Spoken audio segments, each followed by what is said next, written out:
Our political panel now discuss this and much more. Former Battleground States Director for President Obama and Hillary Clinton supporter Mitch Stewart, editor of the Weekly Standard Bill Kristol, and CNN political commentator and Donald Trump supporter Kayleigh McEnany. Thanks one and all for being here. Kayleigh, let me start with you. I want you to listen to something Donald Trump told Fox News about the timing of when he might release his tax returns. When the audit is complete, I'll release my returns. I have no problem with it. It doesn't matter. But the legal how does people she say talk you about could my do tax it returns? now, Because in the meantime, the Bill, in the meantime, well, no, but nobody would recommend that. In the meantime, she has 33,000 emails that she deleted. When is she going to release her emails? She probably knows how to find it. Let her release her emails, and I'll release my tax returns immediately. So let her release her emails, and I'll release my tax returns immediately. It's cute. It also seems to suggest that his entire reason for not releasing them, this ongoing audit, is not really why he's not releasing them. What do you think? Well, I think those two statements are compatible because he's under the advice of his counsel not to release the returns. However, he's willing to ignore the advice of counsel because that's just how bad he wants the American public to see emails that they are entitled to see. You know, the 15,000 emails that the Federal Records Act requires Hillary Clinton keep and safeguard for the public's view. Instead, she took sledgehammers, or her aides did rather, her proxies, to these BlackBerries to bury documents that she was entitled by law to release. Donald Trump's not entitled to release his tax returns. We know he's paying within the bounds of the law. He's been audited 10 times and he's survived all of these audits. So he's paying within the bounds of the law. Hillary Clinton, meanwhile, ignoring the law, and her aides are taking sledgehammers to documents we as the public are entitled to see. So Mitch, I mean, what Kayleigh brings up, she has released like 32 years of tax returns, but when you look at other parts of her life, including this email issue, she's not exactly Madam Transparency. Well, you know, the FBI just reviewed 30 emails that were previously undisclosed, and all of them had previously been disclosed. The one that hadn't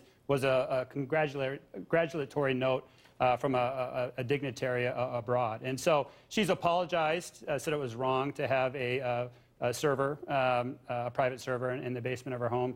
And so I feel like she has been pretty forthcoming about that. What Trump isn't being forthcoming about this, depending on what day you ask him, is what he's going to do with these returns. At one point, he said that he won't release them because of an IRS. IRS won't allow him. The IRS contradicted him on that. He then said he will only release them after the audit is done, until he's asked another question in the same conversation, where he then says he'll release them immediately if one other, statute has been hit. And so there's no consistency with him with his tax returns. In fact, his son said earlier this week that he should never release them. And so there's just no consistency within the Trump organization or with the candidate on what he's going to do with his tax return. What do you make of all this? Hillary Clinton's aides are destroying all of her BlackBerries. Donald Trump's hiding his tax returns. It's really a wonderful presidential race we have here. You know, they both have a lot to hide. Is what I make of it. So you think that? Well, obviously we've talked about the Hillary Clinton thing before, but you also think he's hiding something in his tax returns? Yeah, probably he's not as generous as he might be if someone of his wealth, and God knows how much tax he's actually paid.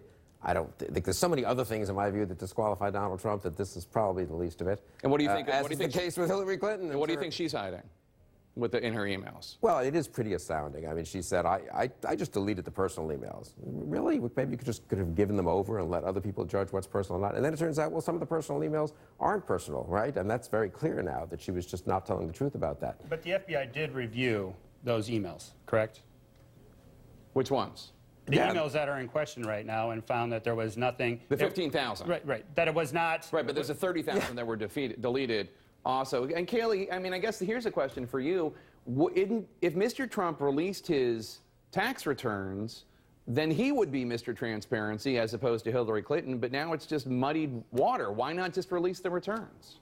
Well, from a political standpoint, Democrats tend to goad Republican nominees into releasing their tax returns, as Mitt Romney did. And upon releasing his tax returns, we found out that, Harry Reid was wrong, that Mitt Romney did everything right. He abided by the laws. But then Democrats proceeded to demonize Mitt Romney for having a bank account offshores that he was allowed to have that was within the bounds of the law. And they used his tax returns to berate him for, using the law to his advantage in a way that was legal, in a way that is fair. Well, so I agree with Trump's son. I don't think he should release his tax returns. Why give fodder to Democrats? Even if he's doing everything legally, which he is, Democrats will use them against him. But it's not that Democrats goad Republicans into doing this. This is a bipartisan tradition since 1980.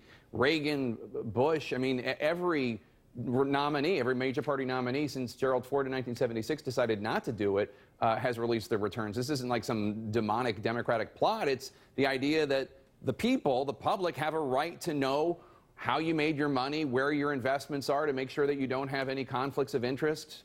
You don't think the American people have a right? They have a right to know that Donald Trump is paying his taxes legally, and we know that since he survived nearly a dozen audits. But I would argue that, yes, Democrats have goaded Republicans into doing this. Mitt Romney was a successful businessman. Harry Reid lied, did not know that Mitt Romney was not paying taxes. He essentially lied, goaded him to release his tax returns. We found out Harry Reid was not right. Mitt Romney was doing everything correctly. They're trying to do the same to Donald Trump. Donald Trump's a successful businessman. That means that sometimes you use risk and you take risk, and because of that, you get certain tax breaks. That's fair. That's the way our law works. It incentivizes businessmen to invest, and Democrats, will take all of that out of context, as they did with Mitt Romney. Well, you should let the American people make that judgment. You should make that same exact argument and let the American people take a look at it. I mean, it is worth But it is worth pointing out that one of the reasons why there are some negative stories about Hillary Clinton and the Clinton Foundation is because they have released this information, and people have started diving in and looked at, oh, you got this money from this speech. And I mean, that's one of the, it's true that reporters tend to use stuff like this against them, but that's worked against Hillary Clinton in this election, Bill. Yeah, I mean, I think he should release his tax returns, but I actually think he's getting away with it pretty well right now. And the Democrats aren't doing a very good job, and the media probably isn't making too much of an issue of it. And I think this retort is not ineffective, I've got to say, which is watching, the back and forth. I mean, the email thing is her behavior as Secretary of State. And it is genuinely, she now admits, in fact, that she did something very foolish when she became Secretary of State, a totally unforced error in her most recent high position in the government. Trump's a businessman. He's been involved in a million deals. We can all argue about the bankruptcies and all this. I think people will make their own judgments about his ethics as a businessman. So in a certain way, I think that the tax returns thing probably doesn't additionally hurt him. I'm struck how much, I am not pro-Trump, but he has been on the offensive the last couple of weeks, and she's been on the defensive, and I think he is gaining somewhat in the polls. That CNN poll might have been a little bit exaggerated, but it is striking to me. He is the one who's, even the speech today, incoherent defense policy speech, but still, driving over here, you hear it on the radio, Trump, build up our military, we need to be stronger, we also shouldn't have foolish interventions. She won't even talk about foreign policy, but she's so worried about defending President Obama or defending indefensible policies of Obama or explaining that she differed from Obama on certain things.